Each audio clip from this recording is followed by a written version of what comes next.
Assalamualaikum warahmatullahi wabarakatuh. Halo semuanya, perkenalkan namaku Sohibullah, mahasiswa semester 3 Fakultas Hukum Universitas Lambung Mangkurat. Sebenarnya ini video pertamaku nih yang diupload di YouTube.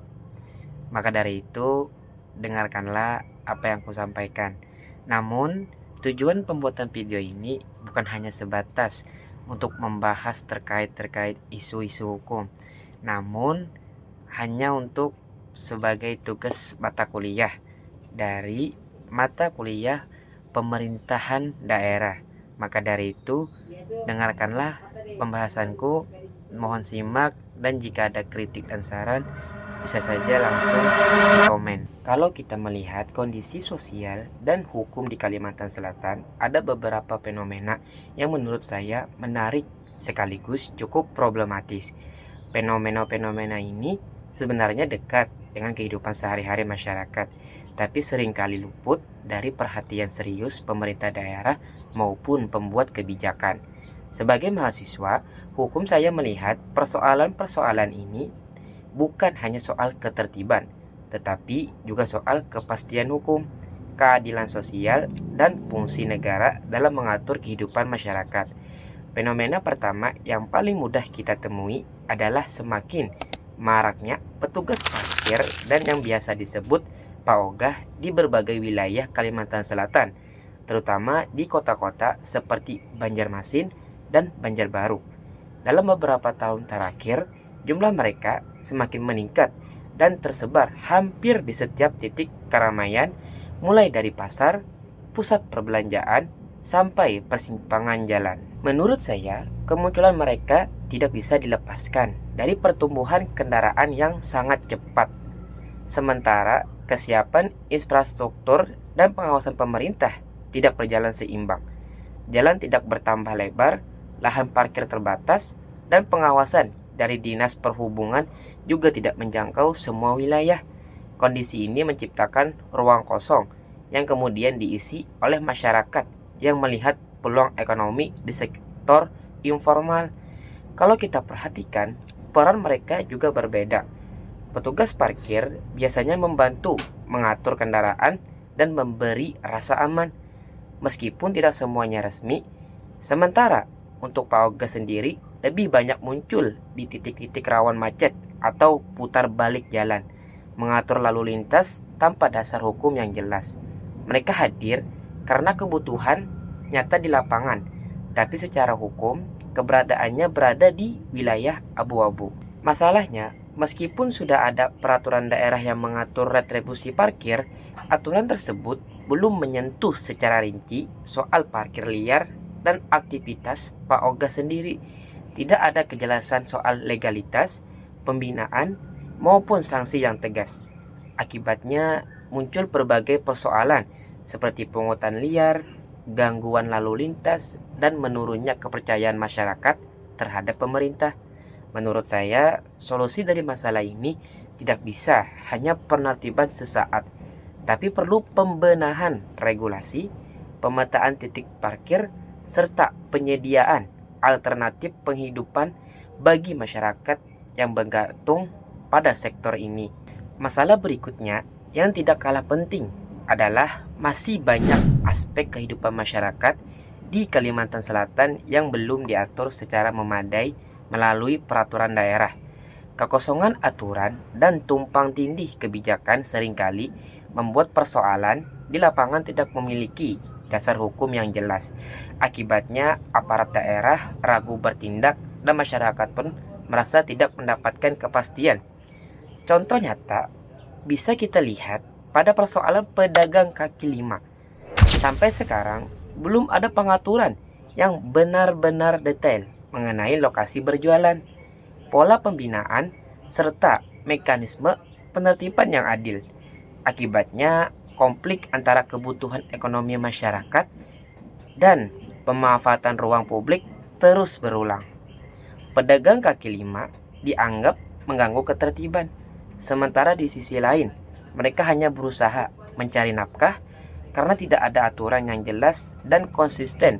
Masalah ini pun terus menjadi siklus tanpa solusi yang jangka panjang. Hal yang sama juga terlihat pada sektor ekonomi digital. Perkembangan usaha online di Kalimantan Selatan sangat pesat, tetapi regulasi daerah belum mampu mengimbangi perkembangan tersebut.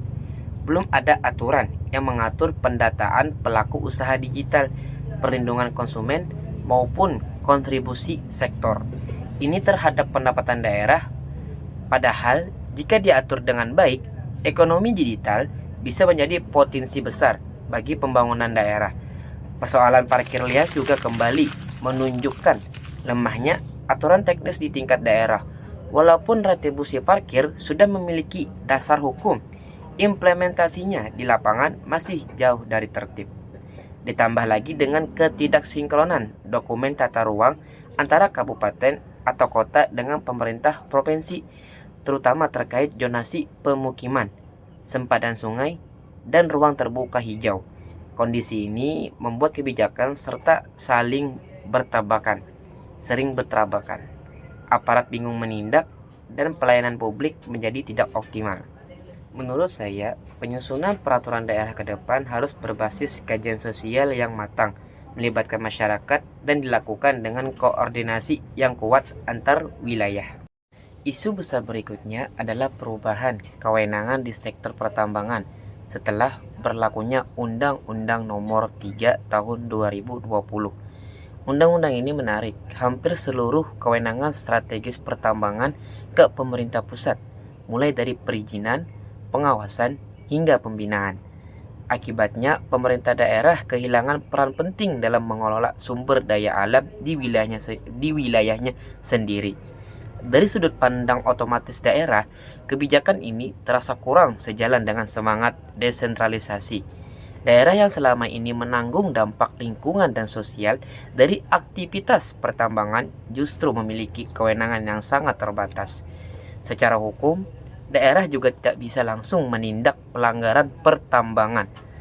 Masyarakat yang ingin mengadu harus melalui prosedur berjenjang ke pusat yang seringkali memakan waktu lama, tidak responsif terhadap kondisi lokal.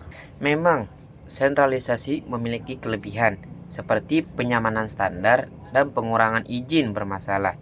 Namun bagi daerah penghasil, manfaat yang dirasakan sering tidak sebanding dengan beban yang ditanggung. Oleh karena itu, menurut saya, kerjasama antara pemerintah pusat dan daerah harus diperkuat. Pengelolaan sumber daya alam tetap efektif, adil, dan berpihak pada masyarakat lokal.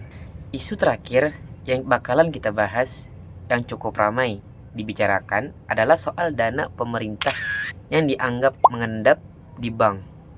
Pernyataan Menteri Keuangan tentang besarnya dana daerah yang belum dibelanjakan sempat menimbulkan kegaduhan nasional. Pemerintah pusat menilai rendahnya serapan anggaran daerah bisa menghambat pertumbuhan ekonomi, sementara pemerintah daerah memiliki penjelasan yang berbeda.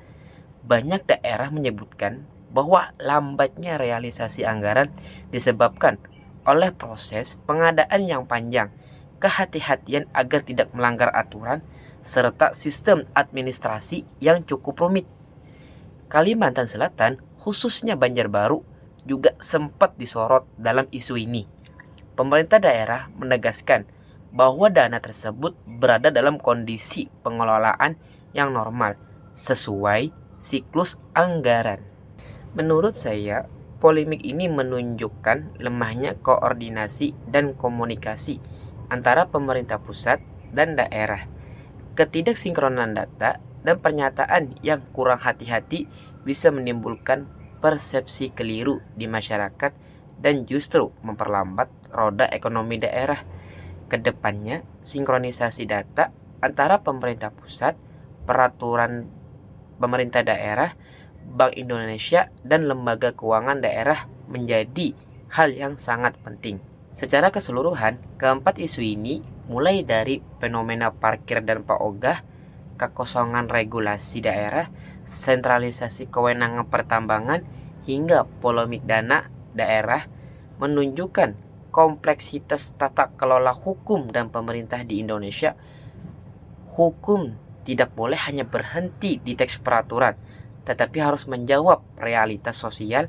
Sebagai mahasiswa hukum, saya melihat pentingnya regulasi yang adaptif, koordinasi yang kuat antar pusat dan daerah, serta keberpihakan nyata pada kepentingan masyarakat agar pembangunan bisa berjalan secara adil dan berkelanjutan.